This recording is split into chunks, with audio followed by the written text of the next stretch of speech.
Now at 6, it's been a rainy Memorial Day, and there's more chances for rain this week. We'll get you updated in your first alert forecast. And the medical examiner is releasing the name of the young girl who died after drowning in the Yahara River this weekend. From the Channel3000.com Alert Center, this is News 3 Now at 6. Thanks for watching News 3 Now at 6. I'm Charlotte Deleste. Let's check your first alert forecast with Chief Meteorologist Gary Canalti. Charlotte, it's been a stormy afternoon over parts of the Midwest. Here in southern Wisconsin, we've been in between two areas of severe weather, one to our south and one to our west. But as we take a look at Doppler track right now, we're seeing most of the thunderstorm activity move out into Lake Michigan. We're just left with some showers, mainly in areas north of Wisconsin Dells, although a few showers are trying to pop up down toward Monroe. To the south, severe weather has been moving through the Chicago area, a tornado watch in effect for much of northern Illinois until 9 p.m. You can see there's an enhanced risk of severe thunderstorms there, but still a slight risk for areas south of Madison and a marginal risk around the Madison area. That as temperatures continue to warm up. Here in Madison, we're at 64 now, but to our south and west, temperatures have climbed, at least for the time being, into the 70s as winds have shifted to the southwest over southwestern Wisconsin. By tomorrow morning, look for temperatures to be in the middle 50s. The showers and thunderstorms will probably come to an end this evening. Could see some areas of fog overnight. Tomorrow's high temperature on the cool side at 66, but more thunderstorms are possible tomorrow night. That's your News 3 Now First Alert forecast. Out of Rock County, a 14-year-old girl killed in a canoeing accident over the weekend has been identified. The Rock County Medical Examiner says Grace Gordon of Janesville was part of 8 kids canoeing on the Yahara River Saturday when they capsized. She was pinned between a canoe and a submerged log. Rock County troopers tried to help, but say the current was too strong.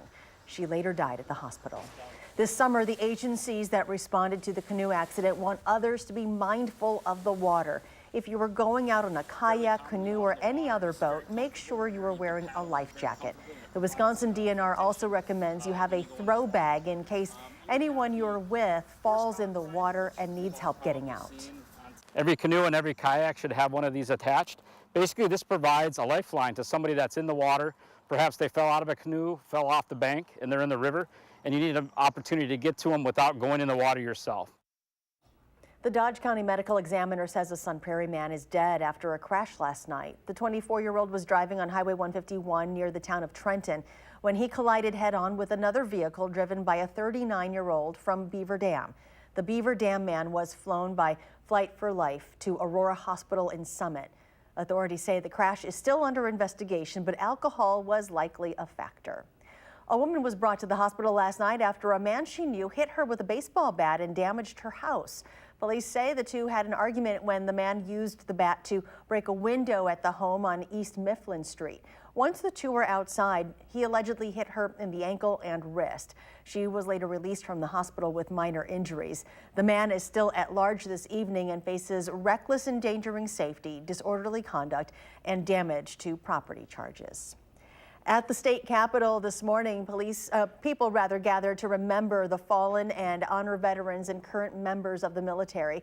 Hundreds of people attended the Capitol Rotunda for the ceremony. It started with a VFW Post 1318 band concert. The event also had guest speakers. Those who attended said the ceremony didn't leave out any service member. My father was a veteran, and obviously I'm a veteran, and we have to keep in mind those people that went before us. That's why we're here. According to the Madison Veterans Council, more than 200 veterans in Madison have died in the last year. During today's ceremony, Jamie Perez spoke with a father in a Gold Star family who tells us the story of the life and loss of his daughter.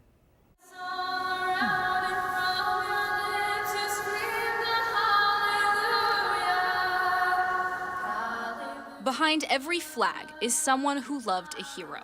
Kermit Hugo stood at our state capitol ceremony this morning to honor those who died in the line of duty, but especially to honor the one soldier he knew by heart. She was killed by an IED. They went out early in the morning and heading to a joint security station, And about 10 minutes from the station, there were a couple of guys that were sitting up in an apartment that had a handheld remote control that set off the IED out in the road, and her head hit the top of the Humvee, and that was a mortal wound. Memorial Day has been a heavy day for Hugo since his daughter Rachel died in the line of duty in Iraq 12 years ago. It was very hard in the beginning, you know, probably 5, 6, 7 years, you know, where it's just almost always on your mind. So finally, it's started to get easier now. Every year on this day, he's reminded of his daughter and the things he misses most. Her goofing around, you know, she really had a lot of really funny things that she'd say and do, and so on and so forth. And that, you know, I still get to see her because, you know, we have her on a YouTube video, but hear her voice. And things are going pretty good. I've been going out more, and it makes them feel better having a medic, and makes me feel better knowing that I'm there in case something were to happen to them. I mean, there's no grandkids, there's no, you know, butterfly kisses, you know, for me to be able to give her away, a wedding, that type of thing. So that's hard.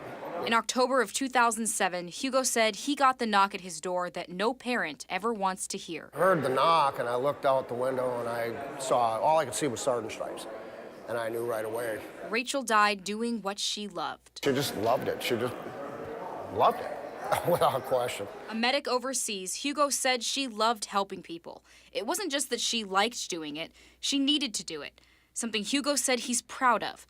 Something the world is missing without her in it. A long time it was, I mean, there wasn't hardly a second go by that I didn't, you know, she wasn't on my mind. I was thinking about her. Hugo comes back year after year to honor his daughter, to remind people that our freedom rests on the memories of our heroes, and that our flag flies from the last breath of the soldiers who died protecting it. It's their day today. Again, it's not about veterans, and it's not about us, and it's about them strictly. In Madison, Jamie Perez, News 3 Now.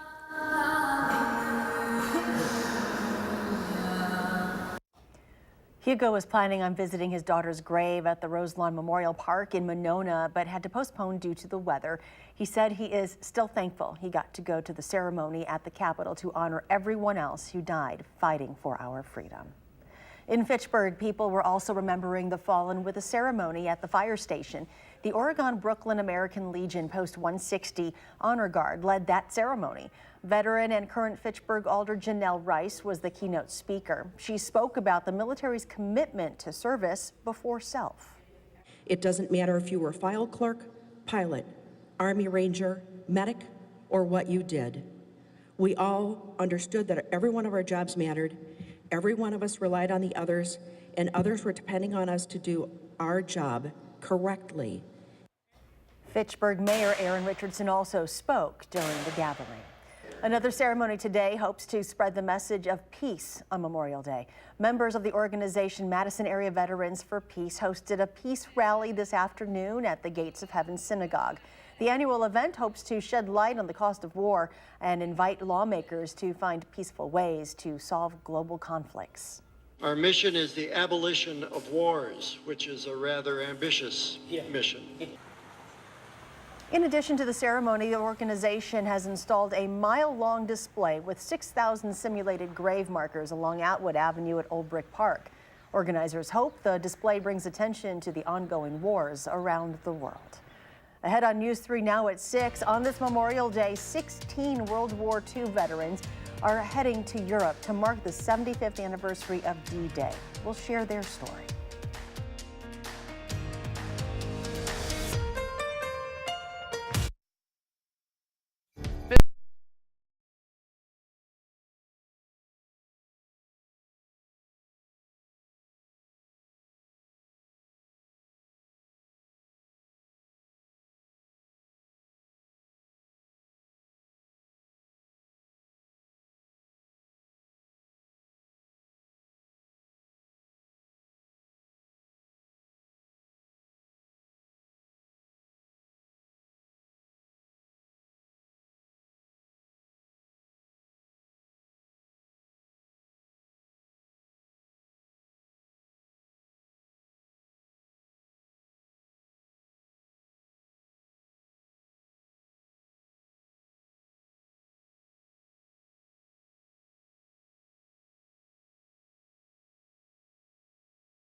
16 World War II veterans are crossing the Atlantic on this Memorial Day, traveling to Europe. They'll take part in activities in France to mark the 75th anniversary of D-Day and the Battle of Normandy. They shared their painful memories with CBS News correspondent Wendy Gillette before departing New York. The bullets are all around me, and no bullet found my name. Nearly 75 years ago, Frank DeVita landed on Omaha Beach in Normandy, France on D-Day and witnessed his comrades falling around him. Why am I alive and they're dead? Why? I don't know. I've had a guilty conscience my whole life. He was just 19 years old. Today, he's 94. He only started talking about what he witnessed 5 years ago. They were 18, 19, 20 years old. They were too young to drink. They were too young to vote, but they weren't too young to die. 99-year-old Steve Melnikoff also survived the invasion that began the liberation of Western Europe from the Nazis. He was shot in the neck 11 days later, but after treatment, returned to fight. I'm a combat infantryman. I was there at the beginning. I was there the whole time. I was there at the end of the war. I was in combat 335 days. They're part of a group of 16 World War II veterans sailing aboard the Queen Mary II this week. The veterans are traveling from Brooklyn, New York to England on their 7-night transatlantic journey. The men will head to Normandy to take part in events to mark the 75th anniversary of D-Day on June 6th and to honor the more than 400,000 Americans who died in the war. People say to me, "You're a hero." I says, "I'm not a hero." I says, "Those guys in the grave, they're my heroes. They gave their life for their country." They may not consider themselves heroes, but the greatest generation fought to secure freedom for generations to come. Wendy Gillette, CBS News, Brooklyn, New York. The ship's operator, Cunard, had an important role during World War II. The liners Queen Mary and Queen Elizabeth transported more than 1.5 million servicemen across the Atlantic. Next on News 3 Now at 6, it is that time of year again. The mosquitoes are back, and experts say they are back with a bite. And Gary Canalti is in with your first alert forecast and what to expect as we begin to close out the month of May.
You've probably already seen your first mosquito of the season, and experts predict we'll soon see a whole lot more. This comes after a historically long and active mosquito season in 2018. Last year's flooding provided a perfect habitat for mosquitoes. It was the first time we saw such a big peak in August and September, when usually July 4th is the peak. They just had lots of places to lay those eggs and lots of time and warm temperatures to get through the life cycle, and that's why we saw that huge peak. So all those mosquitoes were out there feeding then in the late season and also laying their eggs, and that's the egg bank that we're looking at, potentially hatching over these next few weeks. Susan Paskowitz expects we could see more mosquitoes earlier in the year this time around, and she says although many hoped the polar vortex would knock out a lot of the mosquitoes waiting to hatch, the eggs are down under the snow, so those big biters probably survived. And I feel like Mother Nature has some type of deal going on with the mosquitoes here. Yeah, this is a perfect storm. You got all this moisture around early in the spring, and then when it gets warm, boy, I think we're going to see a big bloom of mosquitoes. Wow. If we haven't already. I mean, I've seen some swarms in some areas, but today we're watching the potential for severe weather. In fact, there was quite a bit not far from us to the west. Several tornadoes touched down from Charles City, Iowa, through areas of southeastern Minnesota, and then some tornado reports in eastern Iowa through Burlington, and then into parts of central Illinois, and then severe thunderstorms with high wind and hail reports, and a couple of tornado reports into the Chicago area, and now moving into northern Indiana. One of the stronger tornadoes hit Charles City with extensive damage to the Floyd County Fairgrounds there. We're still waiting to see. No injuries or fatalities reported, but quite a bit of damage from that swarm of tornadoes. And that was actually on the back end of these storms. Those storms just kind of diminished into showers, whereas the severe weather that moved through northern Illinois is still going on. There's a tornado watch across parts of northern Illinois until 9 o'clock, but the potential is there for more severe weather. Right now, things pretty quiet around here. You can see some showers popping up, but we haven't seen a lot of lightning with them, so that's good news. The atmosphere is still unstable, especially over southwestern Wisconsin, where skies have actually cleared. So there is a slight risk of severe thunderstorms yet for tonight, for more thunderstorm development at some point over the next few hours over far southern Wisconsin, a marginal risk into the Madison area, and a higher risk, an enhanced risk across much of northern Illinois. Tomorrow, that slight risk covers far southwestern Wisconsin with a marginal risk to the Madison area. The enhanced risk then shifts back into parts of western Iowa. And even on Wednesday, there's a marginal risk of severe thunderstorms just to our south. We'll actually be a little warmer on Wednesday, but the storm system itself will kind of be farther away from us, and that might lessen the severe weather potential. Rainfall over the next few days through the end of the week, we're probably looking at around an inch through much of southern Wisconsin, especially down toward the Illinois state line, where there could be some amounts in excess of 2 inches. As farther south into Iowa and Illinois, they could be looking at an additional 2 to 3 inches of rain. Now, we have an alert day in the forecast for tonight, as well as for tomorrow, mainly tomorrow night, for the possibility for any thunderstorm that could produce heavy rain, along with hail, high winds, or even a possible tornado, especially down toward the Illinois state line. But look what's happened over southwestern Wisconsin. Skies have cleared out from the Queen Bee Radio Skycam in Platteville, whereas the WISC Skycam looking off toward the west, you don't see any of that clearing. It's just gray and overcast here. Downtown in Madison, it's also overcast as well, but where they're getting some sunshine, temperatures have warmed up. So that's why the severe weather threat may not be over with yet for tonight. 65 so far, the high in Madison, 55 the overnight low. Right now, the temperature is 64 with a southeasterly breeze at 14 miles per hour, humidity at 84%. You can see where the clearing has been working in on visible cloud track, and in that area, temperatures have climbed up into the 70s to around 80, whereas underneath the cloud cover, temperatures are in the 50s and 60s over much of southern Wisconsin. But notice the wind shift from an east to a southerly direction, the main area of low pressure right over La Crosse. So as that pulls eastward, eventually those winds will shift back around into a more northerly direction, and it'll cool us off again for tomorrow with high temperatures back in the 60s. So our forecast calls for an overnight low temperature of 56. The best chances for showers and thunderstorms will be this evening with patchy fog overnight. Then for tomorrow, look for a high temperature of 66 with cloudy skies. It'll be cool with a shower or thunderstorm chance late in the day. Better chances for tomorrow night. On future track, the rain chances move out overnight. The clouds remain along with some areas of fog. Tomorrow will be cloudy and dry for much of the day with highs in the mid-60s. Shower and thunderstorm chances come back tomorrow night. And then on Wednesday, some breaks in the clouds could allow temperatures to get up in the lower 70s, and there still could be a shower or thunderstorm. Again, heaviest rainfall amounts toward the Illinois state line, where over an inch of rain could come down. 7 to 10 day forecast, those temperatures at least back in the low to mid 70s for much of the time. Next chance of a thunderstorm Saturday, and maybe from Tuesday afternoon into Wednesday morning of next week. Well, as we all know, the Bucs season is over, but the team already thinking about how to get better for next year. The story next in sports.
Well, we're learning more about what happened the night that Badgers men's basketball assistant coach Howard Moore and his family were in a car crash near Ann Arbor, Michigan early Saturday morning. Now, Michigan State Police say a Good Samaritan reportedly helped get Moore's wife, Jennifer, out of the car after another car crashed into it head on. Now, Jennifer was driving and died later at the hospital. Moore's daughter was also killed in the crash, and he and his son survived. As of yesterday, Coach Moore was in stable condition in the intensive care unit at the University of Michigan Hospital. His son is up and walking around. To the Bucs now, wrapping up their season today. One last time to reflect on the season with reporters. Giannis dropping some wisdom, saying what doesn't kill you makes you stronger. I think that's a Kelly Clarkson song, by the way. This will motivate me, but I love it. The Bucs finishing the season with a 60-22 record, runners up in the Eastern Conference with a first-year head coach and first-year arena. Players very positive today about the season and looking ahead to how much better they can be next year. Yeah, I think it was a great season still. 16-win season. Now, a lot of teams have done that before.